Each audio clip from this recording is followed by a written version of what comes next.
We've already talked about fatherhood here, and there's something beautiful that only fathers can do. They give direction to their children. Fathers are the bows, and children are the arrows.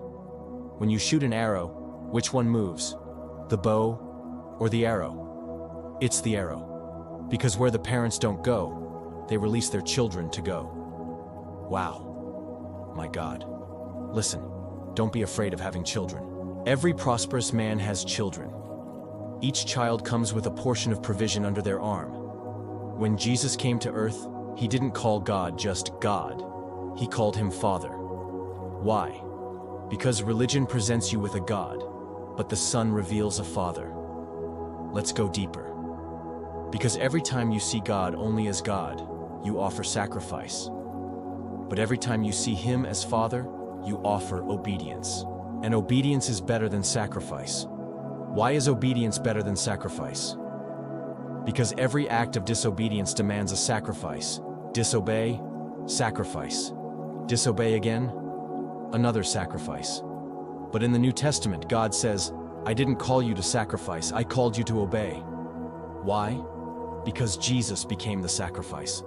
After the cross, he no longer called you to sacrifice, but to obey. Oh my God. And here's the thing about obedience. Obedience means doing what you didn't want to do, but doing it well. I didn't want to be here, but I'm here out of obedience. I didn't want to do this, but I'll do it because it's obedience. And obedience is what proves you're a child. When you obey, you step out of the position of a slave and enter the position of a son. This might break someone's brain right now, but listen. God can't give authority to rebellious children. Why? Because when a rebellious child receives authority, instead of building, they destroy. Destruction is rooted in rebellion. Rebellion is like witchcraft. So, he called you to be a child, and a child obeys. That's why Jesus went to the cross in silence, because he was under the chain of obedience. And what's amazing is that after he resurrected, he said, all authority in heaven and on earth has been given to me. Why did he receive all authority? Because he surrendered in obedience. Obedience brings authority. Why did demons obey Jesus? Because Jesus obeyed the Father. Why did sickness obey Jesus? Because Jesus obeyed the Father. Why did legions obey Jesus? Because Jesus obeyed the Father. Why don't demons obey us today? Because we don't obey the Father. Sickness and demons don't obey us because we don't walk in obedience. Look, Jesus never prayed to heal anyone. Never. And I'm not saying prayer for healing is wrong. The Bible says to anoint with oil, and the prayer of faith will heal the sick. Yes, but Jesus never prayed at the moment of healing, because he had already prayed before. Healing has less to do with prayer and more to do with command.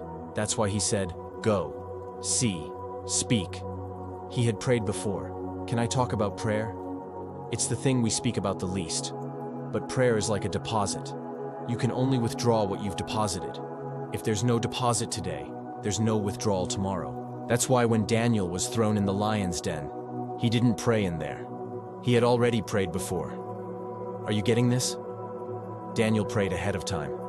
There's even a story, a kind of parable. The lions were used to being feared. They were reading their version of the Lion's Bible, and one old lion said, you know, there was this one young Jewish man who encountered one of us and tore him apart like a goat. The other lions were shocked. Then the lion said, and there was another one, a shepherd boy. One of us went after his sheep, and he killed the lion, killed a bear too. Now the lions were nervous, and the old lion said, get ready, they're about to throw another Jew in here. So the lions started praying, and God sent an angel to shut their mouths. Samson met a lion, he had to kill it. David met a lion, had to kill it. But Daniel was thrown into a den full of lions and didn't have to kill a thing. He just had to pray. Some battles are won by fighting, but others, you only win by praying. You're fighting with your hands when you should be fighting on your knees. Because when your knees touch the ground, your heart touches heaven. Let me say something I've never said before. When Peter was imprisoned in Acts 12, the church started praying. And while they were praying, you know what Peter was doing? Sleeping. The text says he was chained on both sides, but still sleeping. The chains stole his movement. but didn't steal his peace. Peter was asleep. Why? Because he had learned from Jesus. Back in Mark 4, when the storm hit the boat and everyone panicked, Jesus was sleeping. Peter learned, if the Master sleeps during the storm, so will I. Also, the Bible says, God gives rest to those he loves. While you're sleeping, God is working. So Peter is asleep, no stress, no fear, and God sends an angel. The church couldn't get to Peter, but they could get to God. When their prayers went up, the angel came down. And here's the beautiful part. The angel touched Peter on his side. Why the side? Because God knows where to touch to wake you up. If he touches certain places in your life, he knows you'll start crying and seeking him again. When God created Eve, he took from Adam's side.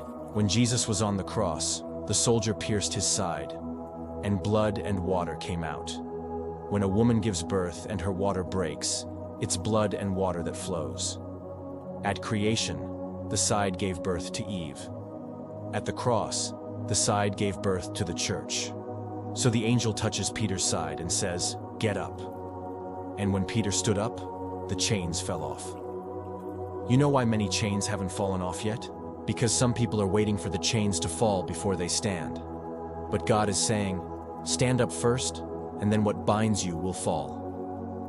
Were the chains made of plastic? No, iron. And there were guards everywhere. So how did the chains fall silently? Because God knows how to work through the noise, but he also knows how to work in the silence. If you don't hear noise right now, it doesn't mean God isn't working. Behind the curtain, in the quiet, he's still moving, for those who wait on him.